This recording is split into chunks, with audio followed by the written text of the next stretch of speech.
Looking at some of the suggestions of about 29.6%. So it's a study that is done to look at the incidence, the prevalence, and second cause of years disability, and back pain is the fourth cause of disability, is number one, and migraine is number. The challenging conditions, if you look at all the chronic conditions like diabetes, cardiovascular disease, respiratory disease, pain, we know that pain is an unpleasant sensory and an emotional experience which is associated or resemblance that associated with actual or potential tissue damage.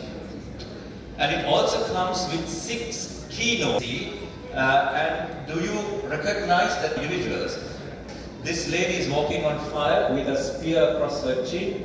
That gentleman has metal stuff across pierced in his chest. And as you can see, these two gentlemen don't seem to be distressed. So how could we explain this experience? On the other hand, this is a patient that I saw a few months ago, low back and bilateral leg, some of these phenomena. And do we think therefore that the pain is a descriptor of pain and now defined as nausoplastic pain?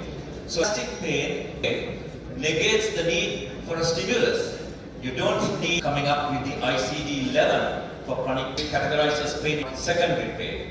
Chronic primary pain is known some of the mechanisms that lead to chronic pain. We have known a lot of quantification of pain, and this is extremely important. Chronic pain often act by mimicking the actions of the endogenous descending inhibitory pathways, inhibitory systems in maintaining persistent pain states.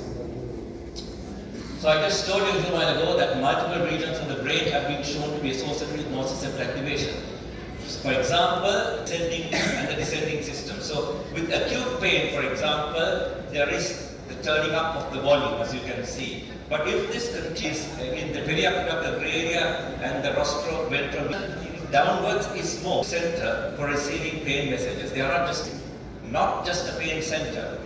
And the brain at the dorsal horn by the horn to contribute to pathological pain are important of altered neurotransmitter function or pain stimuli.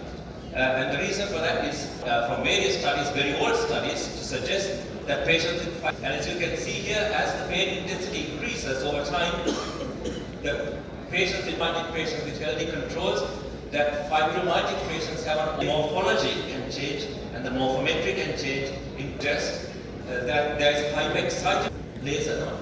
That's not system, and then that will have an effect on the gut, and it increases gut sensitivity, causes gastrointestinal dysmorphia. Disorder is a psychophysiological disorder of the central nervous system. There can be the top-down and bottom-up mechanism. It can start by the headaches, or it can start with psychological problems that then lead to poor coping, and then sensitization of second-order neurons, and therefore causes more sensitization. Same with chronic low back pain. So it is